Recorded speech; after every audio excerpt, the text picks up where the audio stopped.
बिस्मिल्लाहिर्रहमानिर्रहीम। अस्सलाम वालेकुम नाज़रीन, मैं हूं MSJ और हमारे साथ मौजूद है निशात भारद्वाज साहब। सर कैसे हैं आप, ठीक हैं? महादेव की कृपा है भाई।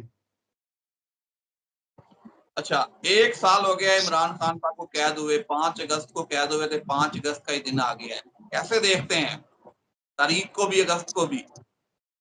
अभी देख लो, जो हमने कहा था वही हो रहा है। उसको अगर छोड़ा नहीं, उसको फंसाने की कोशिश की, लोग आ गए सड़कों पे। मैंने तो कहा था आपको आएंगे। सर 1 साल कैद काटने के बाद खान साहब 5 अगस्त के बाद क्या पोजीशन चेंज हो रही है? मुज़ाकरात की बात हो रही है कि डील हो गई है, खान साहब आने वाले हैं, कहीं बनी गाला शिफ्ट होने वाले हैं, किस तरह देखते हैं? फिर मैंने तो आपको कहा था सितंबर तक उसका टाइम खराब है। सितंबर के बाद तो इनका बाप भी नहीं रुक पाए। सितंबर तक टाइम उसका खराब है। सब तक और खराब क्या है, उसने बम्बू करके रखा है, टाइम इनका खराब करके रखा है। और उसको लाना ही पड़ेगा। लेकिन ये क्या कर रहे हैं, ये उल्टा उलझाने की कोशिश इनको लग रहा है। और इमरान खान को हम बैन कर देंगे, भूल जाएंगे, उसको धीरे धीरे जेल में मार देंगे।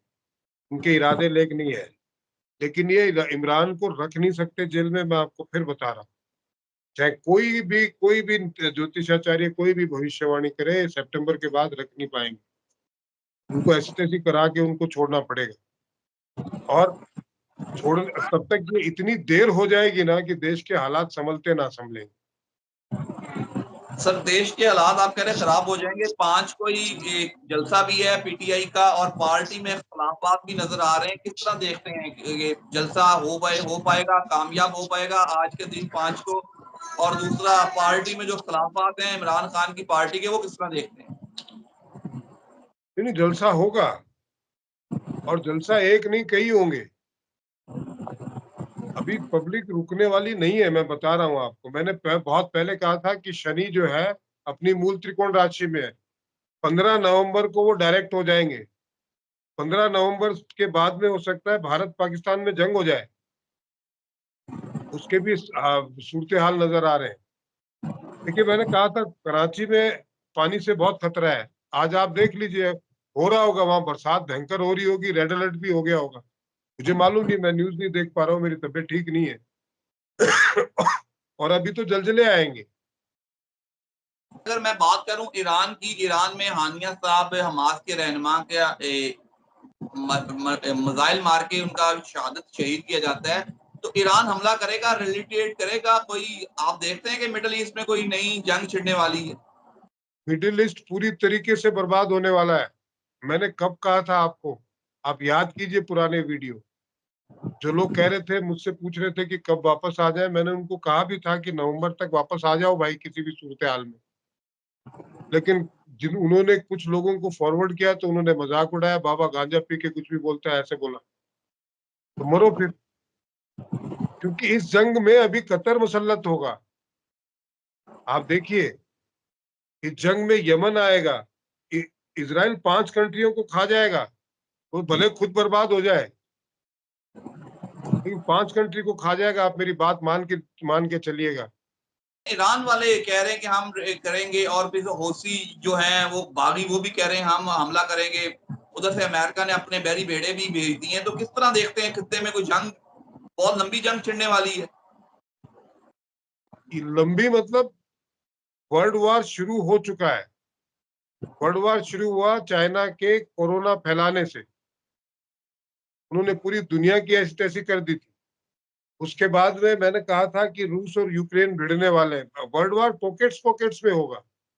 एक साथ सारी कंट्रियां अभी नहीं आएगी सामने, 2027-28 में आमने सामने आएंगी।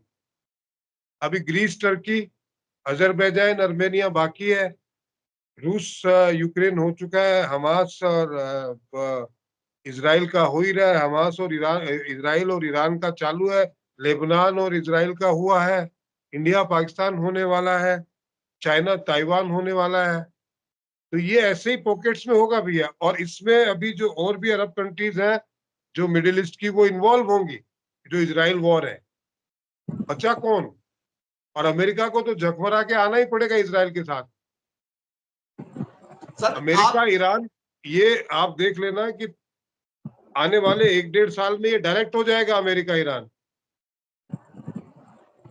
सर आप कह रहे हैं कि अमेरिका ईरान डायरेक्ट हो जाएगा, अमेरिका में इलेक्शन भी है, ट्रंप साहब और अब तो जो बाइडेन साहब ने तो रिजाइन ले लिया कि वो इलेक्शन ही लड़ेंगे, कमाइला हैरिस आई हैं और कहते हैं वो इंडियन निजात भी है, तो किस तरह देखते हैं इलेक्शन की, क्या सूरत हाल देखते हैं ट्रंप के वो? देखो बेटा, मैंने आपको कहा था Trump will be the last president of United states of America. तो वो आपने तो कहा जीतेगा। है कि आखिरी दफा ट्रंप इलेक्शन बनेंगे यूनाइटेड स्टेट ऑफ अमेरिका के। बिल्कुल ट्रम्प जीत के आएंगे, लेकिन अमेरिका टूटेगा उसके बाद। क्योंकि वहां पे जितने भी जो अराजकतावादी लोग हैं वो इकट्ठे हो गए, चाइना ने भर दिए, ये लेफ्ट लिबरल जो है वहां सारे इकट्ठे हो गए, क्योंकि अमेरिका सबके पूरी दुनिया का भट्टागोल करता है। वो दूसरों के यहाँ आग लगा के खुद तमाशा देखता है। ये अमेरिका ने ताउम्र, जब से अमेरिका आजाद हुआ तब से ऐसा ही किया है, स्पेशली सेकेंड वर्ल्ड वॉर के बाद में। अब वो जो दुनिया में करता है वो उसके घर में होने वाला है, क्योंकि वो लोग उसी ने पाले हैं। तो वो आप आज आज कल उन्होंने नहीं किया, आज उसका नुकसान वही करेंगे। अब ये इन्होंने अपना एक पैकेज ले लिया है। इन्होंने ये जो पूरी शहबाज शरीफ की फैमिली है, इन्होंने तो लंदन में, पनामा में, सब जगह अपनी प्रॉपर्टी बना ली है। अब ये तो सब हट गए, मरा तो पाकिस्तान ना है। आज भुखमरी पे कौन आया हुआ है? आवाम आई हुई है। सर अगर मिडल ईस्ट में जंग होती है, उस साइड से ये रूस और यूक्रेन की जंग है, तो आप कह रहे हैं कि पूरी खित्ता जंग की लपेट में आ रहा है, तो फिर दुनिया में कौन सा ऐसा सेफ हिस्सा होगा? साउथ अफ्रीका सेफ हिस्सा होगा, लोग उस साइड पे ट्रेवल करें, कौन सा हिस्सा आपको सेफ लगता है? कोई नहीं बचेगा। 2027-28 तक सारे देश एक दूसरे से लड़ रहे होंगे, और बिना मतलब तबाही का मंजर ये होगा कि दुनिया की 60% आबादी खत्म हो जाएगी। दुनिया की 60%। तो आप अंदाजा लगा लीजिए कि किस तरीके से जो है भयंकर विनाश होने वाला है। अब ऐसे में कोई आदमी अपने आप को, अब सब ईगो की लड़ाई है,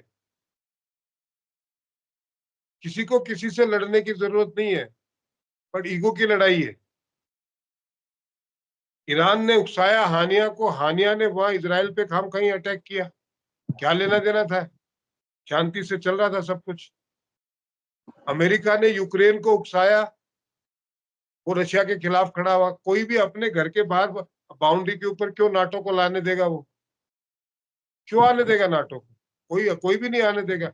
ये जबरदस्ती, यूक्रेन बर्बाद हो गया।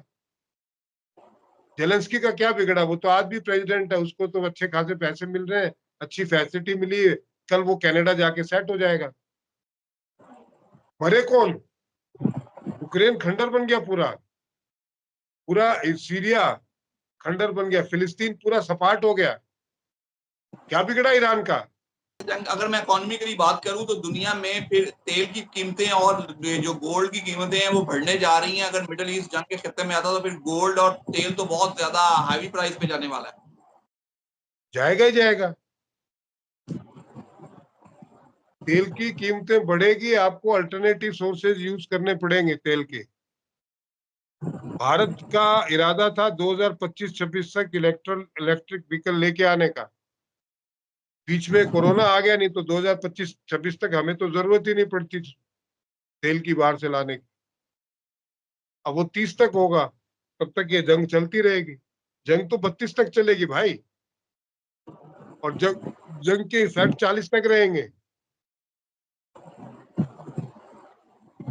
तो दुनिया तो फिर भूख से मर जाएगी। अगर जंग 40 तक रहेगी तो तेल की कीमतें बढ़ जाएंगी, उधर से डॉलर सोने की कीमत बढ़ेगी, तो दुनिया तो बहुत जो छोटे मुल्क है, गरीब मुल्क, वो तो भूख से मर जाएंगे। मरेंगे ही मरेंगे। अफ्रीका पूरा खत्म हो जाएगा। सर अगर बात करूं आपसे, आप हमारे साथ ही मुल्क है बांग्लादेश, बांग्लादेश के आजकल हालात बड़े खराब है, सड़कें अवाम जो है सड़कों पर है, श्रीलंका वाले तरह के हालात हुए हैं। किस तरह देखते हैं बांग्लादेश के हालात को? आप बांग्लादेश गए भी थे। देखो बेटा, ये कोई नई बात नहीं है, ये भी हमने कहा था, आप ही के चैनल पे कहा था मैंने, बांग्लादेश के हालात बिगड़ने वाले, मई जून से ही कहा था। और ये सब जगह अमेरिका खेला कर रहा है। ये बांग्लादेश के हालात बिगड़ रहे हैं और पाकिस्तान के जो बिगड़ रहे हैं, उसमें अमेरिका का बहुत बड़ा हाथ है भाई। वो अपने बाप को चवन्नी ना दे। $110 मिलियन दिए हैं, ये उसी का खेला है। और बाइडेन जाते जाते वर्ल्ड वार करवा के जाएगा। मैं बोल रहा हूँ 60% पॉपुलेशन के मरने का रास्ता साफ करके जाएगा। बहुत कमीने लोग हैं अमेरिका वाले, बहुत कमीने हैं भाई। हमारी कोई लड़ाई नहीं थी, मुसलमानों की कोई लड़ाई नहीं थी अंग्रेजों से पहले। अंग्रेजों ने आपस में लड़वाया, 2 मुल्क करवा दिए, और उसके बाद में भी वहां की हुकूमत भी वो करते रहे, और यहाँ भी वॉइसरॉय वो माउंटबेटन बना रहा। तब तो बांग्लादेश के हालात की कोई बेहतरी देखते हैं कि हालात मजीद खराब होंगे बांग्लादेश के? और खराब होंगे। खेल अमेरिका खेल रहा है, शेख हसीना को हटाना चाहता है। शेख हसीना वापस आ गई। भारत में भी दंगे होंगे अभी, पाकिस्तान में भी लोग सड़कों में, दंगा फसाद होने वाला है। उससे उसका फायदा है ना। वो हर कंट्री को दबा के अपने अंडर में रखना चाहता है। सर वो अगर, तो आप जिस तरह बात कर रहे हैं कि अमेरिका की पॉलिसी की, तो अगर आपने कहा कि वर्ल्ड वॉर 3 होने वाली है और ये आखिरी दफा यूनाइटेड स्टेट ऑफ अमेरिका के प्रेसिडेंट ट्रंप होंगे, तो फिर आगे दुनिया का जो तवाज़ुन है वो बिगड़ने वाला है। तो किसको नई सुपर पावर देखते हैं? रशिया को, किस मुल्क को भी नई सुपर पावर देखते हैं? मैं आपको एक बात बहुत बड़ी पते की बता रहा हूँ, इस जंग के खत्म हो, पावर कौन, सुपर पावर कौन रहेगा? तो सारे खत्म हो जाएंगे। लाशों के ढेर पे आप सुपर पावर बन जाओ। कैसा पावर, किसका पावर? वर्ल्ड की 60% पॉपुलेशन, 70%, 60% मरवा के आप अपने आप को पावरफुल कहोगे? कैसा पावर? किस पे राज कर रहे हो? लाशों पे? बिल्कुल, लाशों पे राज किया जाएगा बाद में। लाशों पे राज कर लो, मुर्दों के ऊपर राज करो। कैसे पावर? लोग इस जंग के बाद में किसी का पावर नहीं मानेंगे ऊपर वाले को छोड़ के।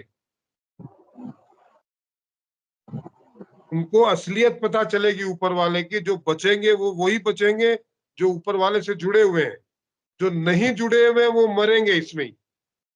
मैं आपको बता दूं, जो लोगों को मरने मारने की दिमाग में सोच रखते हैं वो सबसे पहले निपटेंगे। ऊपर वाला कचरा साफ करने के मूड में है पूरा।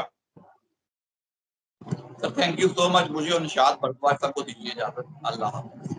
हाँ, देखो।